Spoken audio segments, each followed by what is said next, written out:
안녕하세요. 여러분이 보내주신 자료들 속에서 핵심을 뽑아 함께 파헤쳐보는 시간입니다. 네, 안녕하세요. 오늘은 미국 경제의 맥박을 좀 짚어볼 텐데요.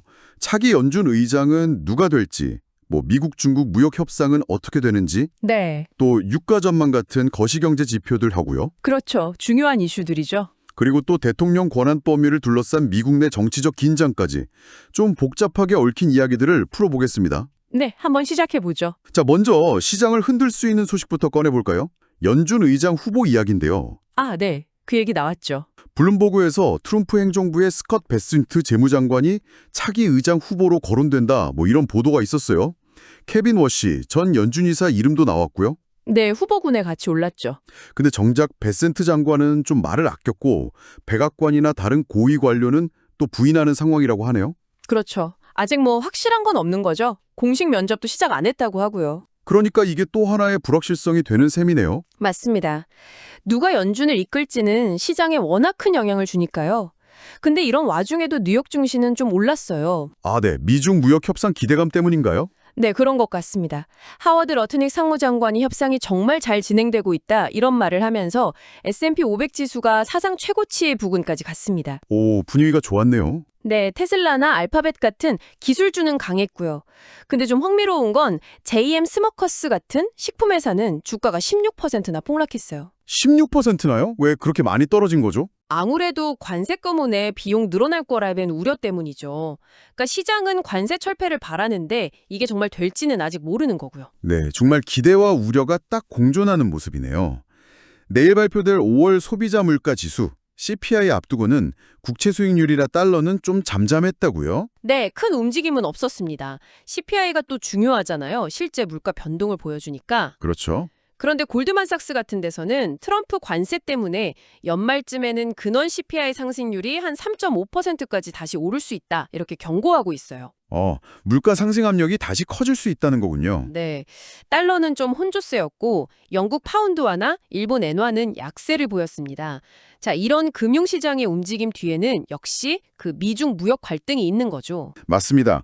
지금 런던에서 고위금 협상이 진행 중이라고 하죠. 네, 러트닉 장관은 오늘 밤 타결을 희망한다 이렇게까지 얘기했는데요. 상당히 긍정적인 발언이네요. 네, 근데 마크 천들러 전략가는 이게 관세뿐만 아니라 수출 통제도 중요한 쟁점이라고 짚었어요. 수출 통제요? 어떤 거죠? 그러니까 중국은 자석이나 희토류, 미국은 반도체 칩, 이걸 서로 카드로 쓸 수 있다는 건데요. 아하. 근데 여기서 좀 비대칭성이 있다는 지적이 재밌습니다.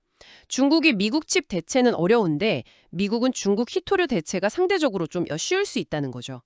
그렇군요. 협상력에서 차이가 있을 수 있겠네요. 네, 그래서 협상이 타결돼도 달러 강세가 오래가진 않을 거다 이런 시각도 있고요. 한편 중국 경제 지표는 좀 놀라운데요. 어떤 점이요? 5월 무역 흑자가 1,032억 달러로 사상 최대치를 기록했어요. 흑자가 최대라고요? 미국 수출은 줄지 않았나요? 네, 미국 수출은 34.5%나 급감했는데 다른 지역으로 수출이 11.5% 늘어서 이걸 메웠다는 거예요. 와, 대단하네요. 그건 뭘 의미할까요? 중국 기업들이 미국 대신 다른 시장을 뚫었거나 아니면 동남아 같은 데를 거쳐서 우회 수출을 하고 있을 가능성 이런 걸 보여주는 거죠. 아, 의외의 결과네요. 근데 중국 안에서는 또 상황이 다르다고요? 네, 맞아요.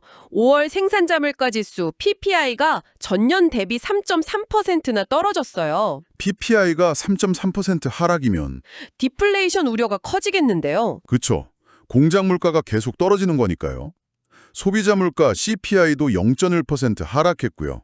스타벅스까지 중국에서 가격을 내릴 정도라고 하니까 가격 경쟁이 아주 치열한 것 같습니다.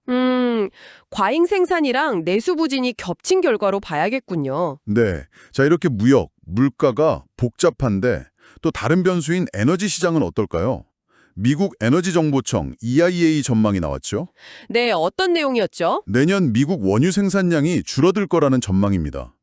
유가가 떨어지니까 시추장비 철수가 예상보다 빠르다는 건데요. 아, EIA가 내년 생산량 감소를 예측한 건 처음이라고요? 네, 이번이 처음입니다.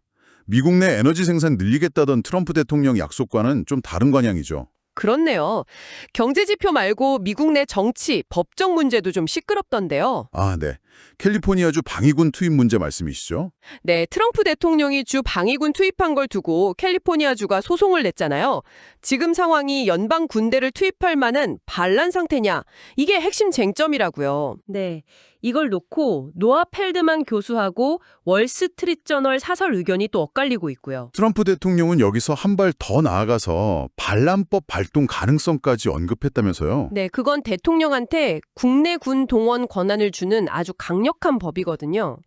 근데 여기서 주목할 게 주요 문제 원칙이라는 법리입니다. 주요 문제 원칙이요? 좀 생소한데요? 네, 이게 뭐냐면 행정부가 의회의 명확한 허락 없이 사회 경제적으로 아주 큰 영향을 미치는 결정을 함부로 내릴 수 없다는 원칙이에요. 아, 행정부 권한 남용을 막기 위한 거군요. 그렇죠.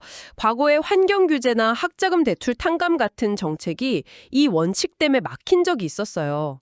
그런데 이제는 이게 오히려 트럼프 행정부 정책의 발목을 잡을 수도 있는 상황이 된 겁니다. 와, 상황이 정말 복잡하네요.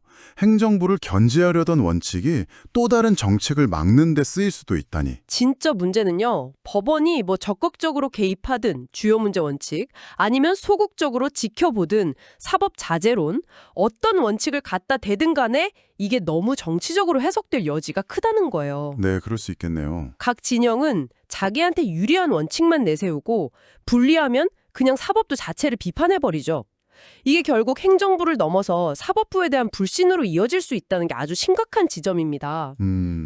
그러니까 단순히 지금이 반란이냐 아니냐 이걸 따지는 걸 넘어서서요.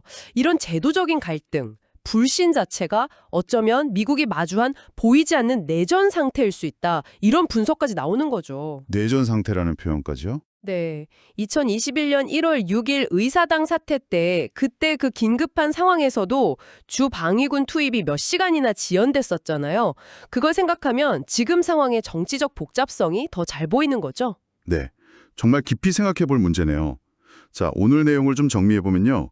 시장은 미중 무역 협상 타결이라는 희망을 품고 있지만 네, 기대감이 크죠. 그 뒤에는 중국의 대미 수출 급감과 내수 부진, 또 미국의 잠재적 물가 상승 압력 같은 복잡한 현실이 깔려 있고요. 미국의 원유 생산 전망이 꺾였다는 점도 중요하고요. 맞습니다. 동시에 미국 안에서는 대통령 권한을 둘러싼 법적, 정치적 충돌이 점점 더 심해지고 있다는 거? 네, 법 원칙마저 정치적 입장에 따라 다르게 해석되고 동원되면서 행정부는 물론이고 사법 시스템에 대한 신뢰까지 흔들리는 모습이고요.